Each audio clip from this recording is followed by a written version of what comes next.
Hey dude, thanks again for the M7. This is really going to come in handy with my Galaxy deck. At least with the exclusives coming out in April, it's best to get a lot of the stuff out of the way. Check it out. Truth be told, this helped me out today. Oh my god. Already? I'll call you out. How are you watching? I hate it. I hate them all. Third place? I don't remember getting third place. You have to go through the fire for it. Alright, can you see well? What the hell? When was this? Last Saturday. Wait, hold up, rewind that. Oh my god. Already? Wait. I don't remember pulling that.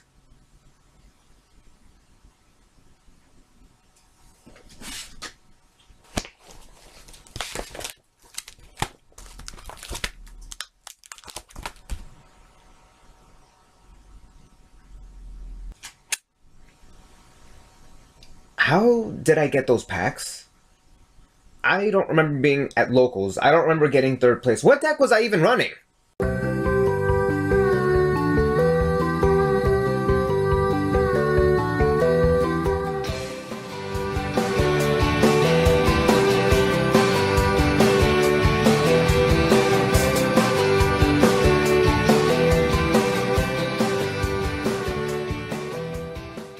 Man, it's all just a one big blur. Hey guys, Quantum Light here. Today I want to talk to you guys about the exclusives that'll be coming over here in the World Superstar set, as well as on the impact that they will make on the game next format. Now originally I was not going to do this video because I figured that my reaction video would speak for itself. But then I started to think more about it, and I still didn't want to make this video. But then I kept hearing noted, noted, noted, and then I was like, you know, there's more cards coming out in that set than just noted. Which is why today I'm going to go through just a majority of them, and yes, I'm gonna go through Noden as well, or whatever name Konami will give it. Okay, aside from Noden, let's take a look at the rest. We got Galaxy, Gaga, Heraldic Beast, Chronomaly, and Ghost Tricks, among others.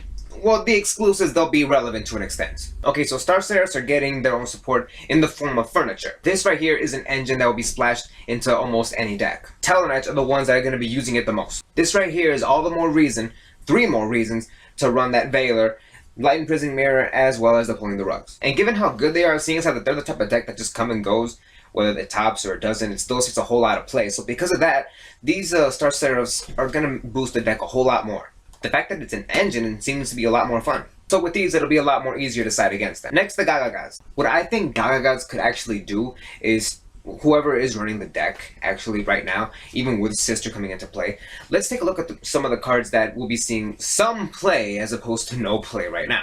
You know how easy it is for that deck to go into rank 6s? Not many decks right now can do that, because Gagagas are big level manipulators. You're going to see Norito the Moral Leader, the Spell and Trap Negator once per turn, as well as Super Dreadnought. Dracossack and Big Eye, 2 more big ones. Now those 2 are still just as good as they were back then.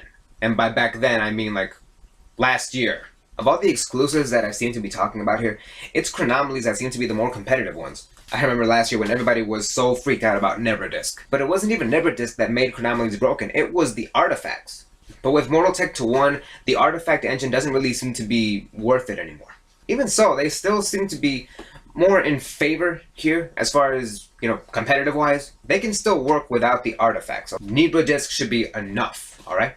Let me just make that perfectly clear. But if any Chronomaly players want to try it out with Scythe in place of the 2 Moral Techs, then by all means be my guest.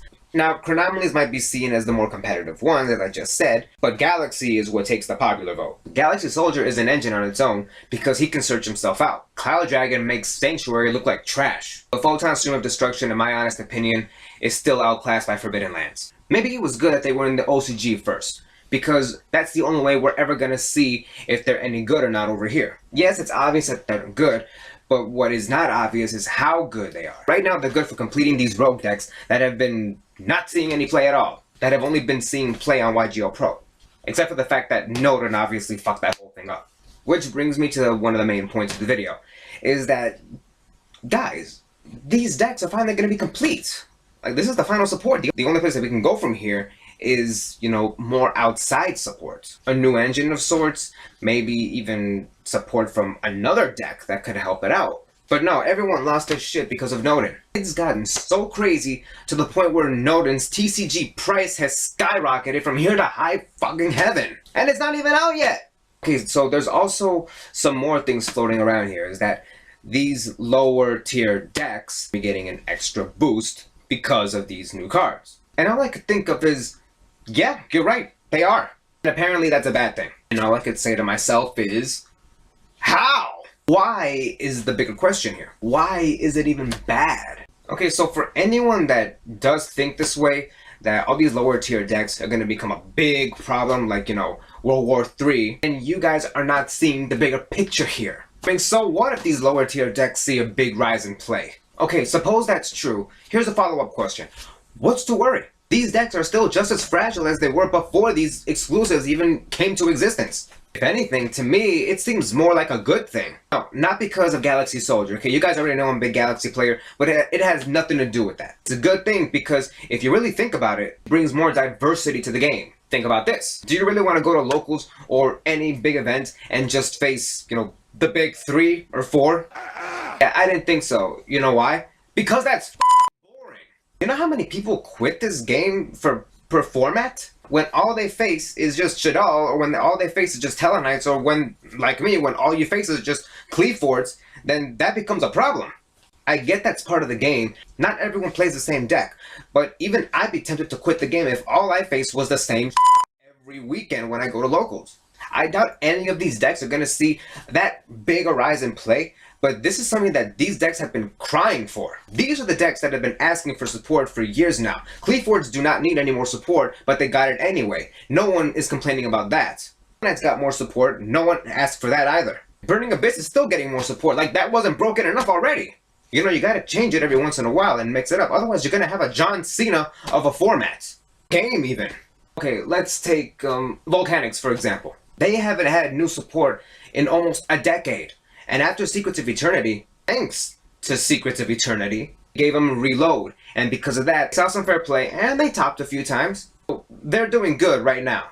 Except this one little trap card, yet I'm not hearing anyone complain about that. Which brings up another question. So it's okay for Volcanics to top and get praise, but these rogue decks who have seen nothing more than casual play, a few pieces missing is what's gonna break the game.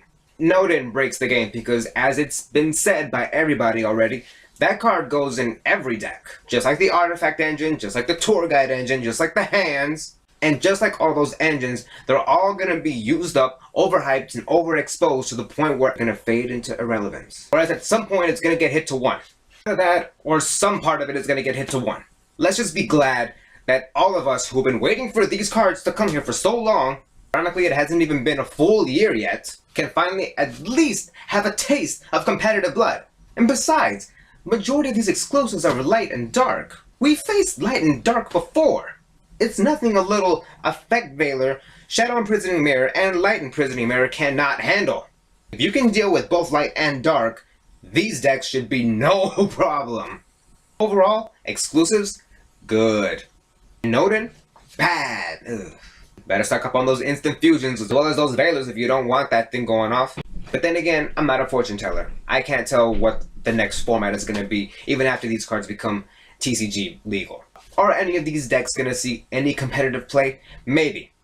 There's no definite, but it's a maybe. You can try, but let's not ignore the actual facts. Star Seraph, I don't even think are going to be a deck. They're going to be an engine. Chronomalies will try to get some of their glory from the OCG without the artifacts, but hey, Scythe is still an option. Galaxies too, and because of Galaxy Soldier, Cyber Dragons might see some play as well. Yeah, bet you guys forgot about that, huh? That's a light level 5 machine. And Gaga guys, it's probably just going to be Magician and Sister. Right there is your Trap Tricks engine. Alright guys, there you have it. Wasn't planning on doing this video, but I did it. Actually, kinda glad I did. Alright guys, thanks for watching, and if you'll excuse me, I'm gonna go get my head examined. Still feeling kinda blurry. Thanks for watching guys, lights out.